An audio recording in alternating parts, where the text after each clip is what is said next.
The Curse of the Pharaohs, the deadly mystery of Tutankhamun's tomb. The discovery of Tutankhamun's tomb in 1922 was one of the most significant archaeological finds in history, yet it came shrouded in whispers of an ancient curse. The tale of the boy king's resting place is not just a story of buried treasures and forgotten histories, but also of unexplained deaths and eerie coincidences that have puzzled historians and scientists for over a century. When British archaeologist Howard Carter and his team first laid eyes on the untouched tomb of Tutankhamun in the Valley of the Kings, they were mesmerized. It was a discovery that promised untold riches and invaluable historical insights. However, almost immediately, strange events began to unfold. The expedition's financial backer, Lord Carnarvon, who had eagerly watched as the tomb was opened, died unexpectedly just a few months later. The official cause was a mosquito bite that became infected, but the timing was too uncanny for many to ignore. It was whispered that an ancient warning had been triggered: death shall come on swift wings to those who disturb the king's rest. The idea of a curse gained momentum as more individuals connected to the excavation met mysterious and untimely ends. Some died from unexplained illnesses, while others suffered tragic accidents. The press, ever hungry for sensational stories, fueled the fire of superstition. The world became obsessed with the notion that ancient Egyptian magic had reached across time to exact vengeance on those who had trespassed upon sacred ground. One of the most chilling incidents was the sudden death of Sir Archibald Douglas Reed, the radiologist who had conducted the first X-ray scans of Tutankhamun's mummy. He passed away shortly after handling the remains, adding yet another eerie coincidence to the growing list.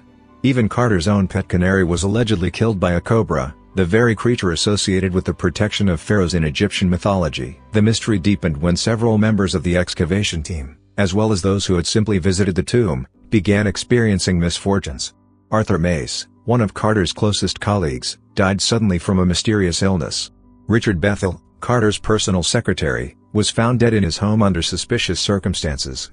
His father, Lord Westbury, overcome with grief and fear, leapt to his death from a building, claiming that the curse was real and inescapable. Reports of eerie happenings within the tomb itself only added to the hysteria.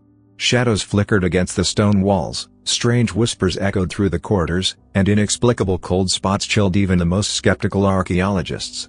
Local Egyptian workers refused to enter certain sections of the burial chamber, insisting that spirits roamed the ancient site, guarding their long-dead king.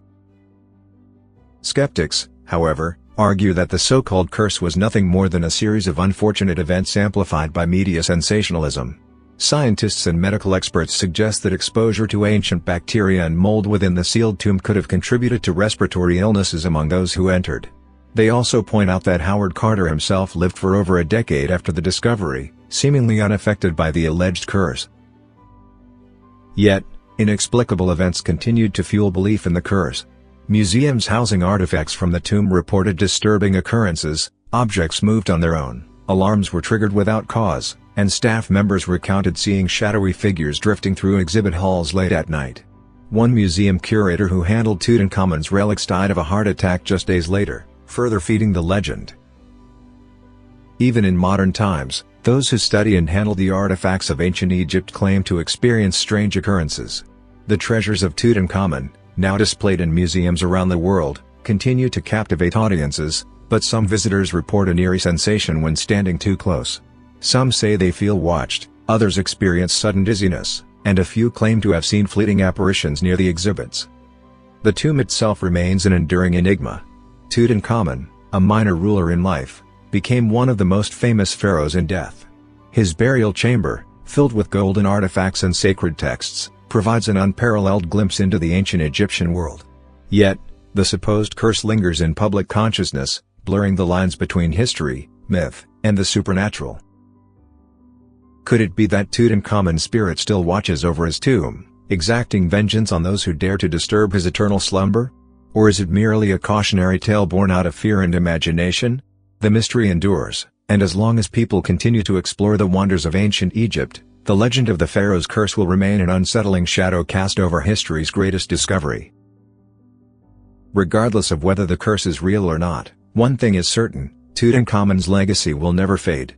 His story continues to captivate the world, drawing millions to gaze upon his golden mask, his preserved remains, and the treasures buried with him. The boy king, once forgotten by history, has become immortal, His name whispered with awe and fear through the ages.